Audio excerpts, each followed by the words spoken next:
morning, everyone. Today we'll talk about pruning muscadines. This is the time of year we do that.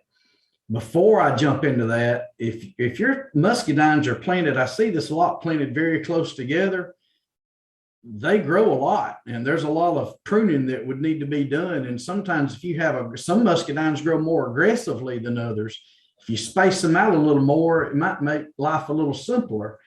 If you've got more than one row of trellis, I would like to have 12 feet between the rows. Now, that's kind of a minimum. I wouldn't mind having 15 feet between the rows, maybe more. A lot of it depends on the equipment you're getting down between the rows. If you want a driveway between the rows, it would be a whole lot more than 15. We need good bracing, and I'll show you the bracing I like next as an H brace. But I wanted to concentrate on these wire strainers, and it's just the little metal spool there that wire can be rolled up on with a wrench, and you can get those in the electric fence department. I don't like turnbuckles. A lot of times people use a turnbuckle. I like that strainer. The wire is going to stretch, and a lot of weight on there. So be able to tighten that wire is a big deal. And if you've got a trellis anyway, in the case of muscadines, we've got a trellis anyway. I like a wire at the bottom to get the irrigation line up off the ground, but that you certainly don't have to do that. And we would go 10 feet. These plants are 10 feet apart, or 20 feet apart, but go 10 feet from the end post with the first plant, and then 20 feet from there on out. Don't put a plant right on the end. It can only grow one way. And this is an H brace, and I like that. It is very, very strong when you have thousands of pounds possibly on this trellis. An H brace will keep these. It's not the only kind of brace, but it's a very strong bracing system that'll keep your post straight up. So let's talk pruning. When I first set a plant out, there's different ways of doing. A lot of people let them grow on the ground wild a year and then cut them back, and you'll have a good root system, and you can put a cane pole or a broom handle or a string or something to get that trunk growing straight up. I let it grow straight up from the start, and it just takes something to put there so that grow up. I've used sticks, I've used a lot of different things, but we want a straight trunk.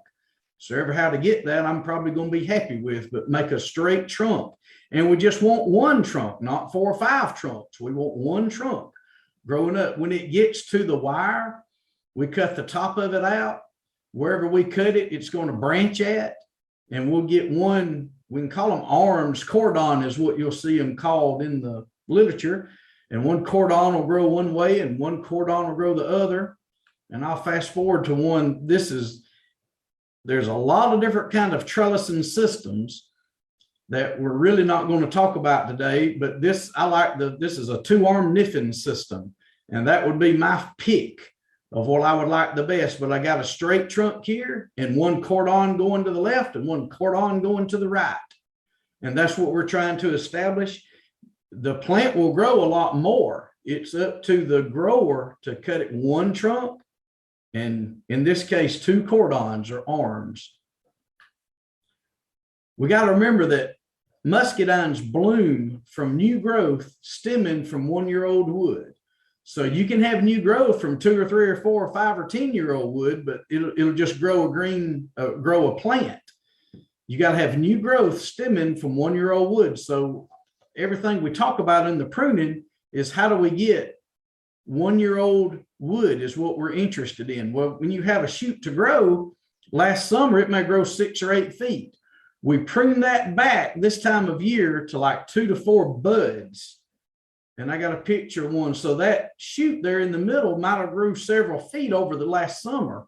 When we prune it back now, it's 2 to 4 buds is how long we leave that. What grows from there in the spring, I'll back up one. You can see the gray shoot that grew last summer, and we see the new growth coming out this spring with the new whether buds are fixing to bloom, and that'll be your muscadines later in the summer and fall. if you think about it, if you're keeping a shoot, we call it a spur of last year's growth, 2 to 4 buds of this shoot from last year's growth. Every year we're keeping a little bit of that. We're getting further and further away from the wire or the cordon. And these plants, although they could be pruned properly, we're getting further and further away, and sometimes we get too thick and we have a lot of excess growth. We start doing spur thinning, and spur thinning is done, and it really depends on how aggressive your plant's growing, but you could be maybe 4, but you're probably 5 or 6, maybe more years into it, just depending on how much growth you got before we do spur thinning. But spur thinning is a process of bringing, instead of getting further and further away from the arm or the cordon, and we don't do this to every spur every year, but we may cut one of those spurs out. And I'll go to one more picture. I may just cut one of the spurs back, and just cut half of it back and leave one. Well, the shoot that grows from this, where I cut the spur close to the cordon, the new shoot that grows from that, again, that wood's probably is more than 1 year old. So what grows from that won't have fruit this year, but it'll be a new spur that can produce fruit from the new growth next year.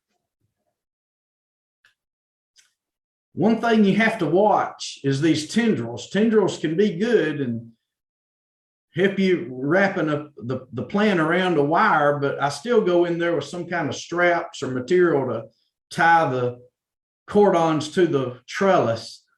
These tendrils, I don't want any tendril wrapped around any permanent part of the plant. A permanent part of the plant would be the trunk, and definitely the cordons, and maybe even the spurs. Now, eventually a spur would be thinned back. The tendril wrapped around a long 6-foot long vine somewhere, we're cutting a lot of that off anyway, but it can girdle the spur, girdle the trunk, girdle the cordon, and you can be looking right at one and not see it. So take extra time to go through and remove any of these tendrils that are wrapped around something that you don't want it to girdle. And if it were to kill this plant from at whatever point, you can just find a bud or a shoot growing, below that point and replace it. But that's just time and growth you're not getting and fruit you're not getting. So go through and make sure you remove any of these girdling tendrils. And you'll always miss some, but try to look for those. And as far as, there's a lot of things we can talk about with varieties and things like that, and so many different trellising methods and everything. We won't get into that today unless there's a particular question, but that's the basics on pruning and why we would prune.